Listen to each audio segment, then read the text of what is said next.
This is the Oreshnik missile, a state-of-the-art weapon system launched from a massive 12 by 12 truck platform. It has been meticulously engineered with multiple stages, enabling it to reach orbit in a few minutes. But what sets it apart from all the rest? Well, this missile can hit hypersonic speed. Once it reaches this altitude, it transitions into a steep dive, accelerating to hypersonic speeds. During its descent, the missile's fairing opens to unveil 6 highly sophisticated warheads. Each warhead is equipped with miniature thrusters at its base. These thrusters enable the warheads to maneuver dynamically, even as they fall under the influence of gravity. It can change directions, making it almost impossible for the Patriot missile to hit its target, all in the video ahead. The missile design incorporates 3 distinct stages. The first stage consists of mobile thrusters, which help move the missile, and it is filled with solid fuel. Just above it is the second stage, followed by the third and final stage, which holds 6 warheads, each with their own engine. This design enables the missile to deliver a powerful payload over long distances with remarkable precision. Weighing up to 50 tons at launch and carrying a warhead payload of 1.3 tons. The Oreshnik missile has a range of 4,000 to 6,000 kilometers. This is capable of hitting all over Europe. What's particularly fascinating is that this missile is equipped with a sophisticated MIRV, multiple independently target-able re-entry vehicle system, capable of deploying approximately 6 warheads. These 6 re-entry vehicles are reportedly based on American designs. Although much of the technical information remains classified, here is what we know so far. The missile itself is launched from a self-propelled platform equipped with a 12 by 12 wheel configuration, allowing for significant mobility. The TDL Transport Erector Launcher System supports a cold launch method. Let's take a look at what is a cold launch system. A cold launch is a type of missile that is ejected from its launch tube or canister using an initial burst of compressed gas or a small explosive charge before its main rocket engine ignites. This launch method contrasts with hot launch systems like the THAAD or Patriot, where the missile's main engine fires while it is still inside the launch tube or canister. This cold launch technique reduces wear on the launcher and minimizes the risk of launch site detection. Additionally, the TEL is equipped with advanced hydraulics for stabilization and precise alignment of the missile before launch, ensuring accurate trajectory initiation. The system also integrates secure communications and command links with Russia's strategic rocket forces, enabling coordinated fire missions. At the front of the re-entry vehicle is the fuse and the nose, which are critical for its aerodynamic performance and functional operation. Directly behind the nose is the contact sensor, along with the arming and fusing system. This system ensures the warhead is armed and ready to detonate at the correct moment upon reaching its target. Moving further back, we find the warhead compartment. This section can house a nuclear warhead, making the vehicle a potential tool for strategic deterrence or offense, depending on its intended use.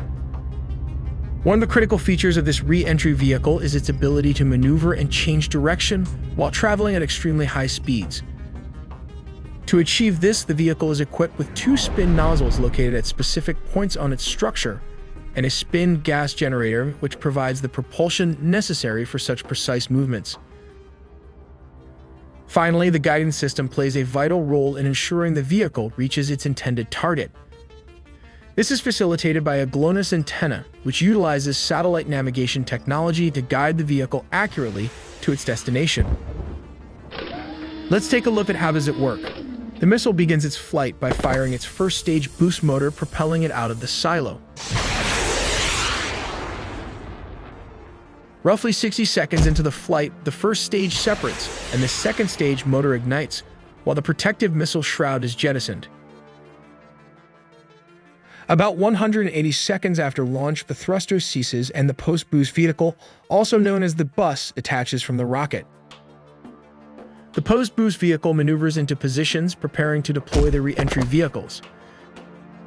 As the bus moves away, it releases the re-entry vehicles because the last stage had traveled at a very high parabolic path. The re-entry vehicle will fall at hypersonic speed of around Mach 11. These multiple, independently targetable re-entry vehicles use these rotating thrusters to target the vehicles towards its target. Finally, the nuclear warheads detonate, either as air bursts or ground bursts, depending on the target and mission requirements. What's so special about this ICBM? Speed plays a pivotal role in the effectiveness of missiles. The faster a missile travels, the quicker it can reach its target. After launch, the missile ascends into the upper atmosphere, where it travels at high altitudes before descending sharply toward its target. In high-stakes scenarios, even a few seconds can make the difference between a successful interception and catastrophic damage. If we move the longer shot, this is how it travels. Ballistic missiles, in particular, operate by following a characteristic parabolic trajectory. As the missile re-enters the lower atmosphere, it can accelerate significantly, gaining immense kinetic energy. This energy is not merely a measure of its destructive potential upon impact, but also enhances its ability to maneuver mid-flight. Such maneuverability enables the re-entry vehicle to perform evasive actions often likened to a defensive wriggle, to outmaneuver interception attempts. This agility poses a formidable challenge for advanced defense systems, such as Ukraine's US-built Patriot missile, which are designed to detect, track, and neutralize incoming threats at a particular speed. The Patriot will not be able to calculate and hit a missile moving in zigzag directions at hypersonic speed. In short, defense systems must not only react faster, but also anticipate and counter unpredictable movements in real time. This is why this missile is special for the Russian forces. To give you a better idea, let's compare the Iskander with this intercontinental ballistic missile, or ICBM, by examining their trajectories, speed, range, and intended uses. The Iskander missile follows a quasi-ballistic trajectory, lending characteristics of both ballistic and cruise missiles. Unlike a traditional ballistic missile, the Iskander can maneuver mid-flight, unpredictably altering its path to evade missile defense systems. Additionally, it travels at much lower altitudes, which further complicates interception by conventional defenses. In contrast, ballistic missiles follow a high parabolic trajectory that consists of 3 distinct phases. In the boost phase, the missile powers its ascent. During the mid-course phase, it travels through space in a largely unpowered, gravity-influenced path. And in the terminal phase, it re-enters the atmosphere, descending rapidly toward its target.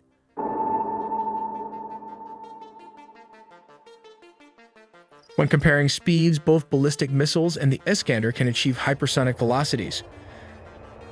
Traditional ballistic missiles typically exceed Mach 5, but the Oreshnik ICBM, Putin says it can hit Mach 11 during their re-entry phase, making them difficult to intercept. The Iskander missile is similarly capable of reaching hypersonic speeds, ranging between Mach 5 and Mach 7. The range of these missiles is another key distinction. Intercontinental ballistic missiles, ICBMs, are designed for extreme distances, exceeding 5,500 kilometers, which is about 3,417 miles, making them ideal for global strategic strikes. On the other hand, the Iskander missile is a short-range ballistic missile with a range of 500 to 700 kilometers, which is around 310 to 434 miles. This keeps it firmly within the short-range category and aligns it more closely with battlefield-level operations. Finally, the intended purpose of these missiles highlights their fundamental differences. Ballistic missiles, particularly ICBMs, are strategic weapons designed for long-range, high-impact scenarios. They are often used as a deterrent or for targeting critical infrastructure in a global conflict. In contrast, the Iskander missile is a tactical system optimized for battlefield use. It is specifically designed to strike enemy air defenses, command centers, and other key installations in localized conflicts, making it a versatile and precise tool in regional engagements. As an engineering channel, we also made the secrets behind this stealth bomber, so check this out and do subscribe to not miss a beat.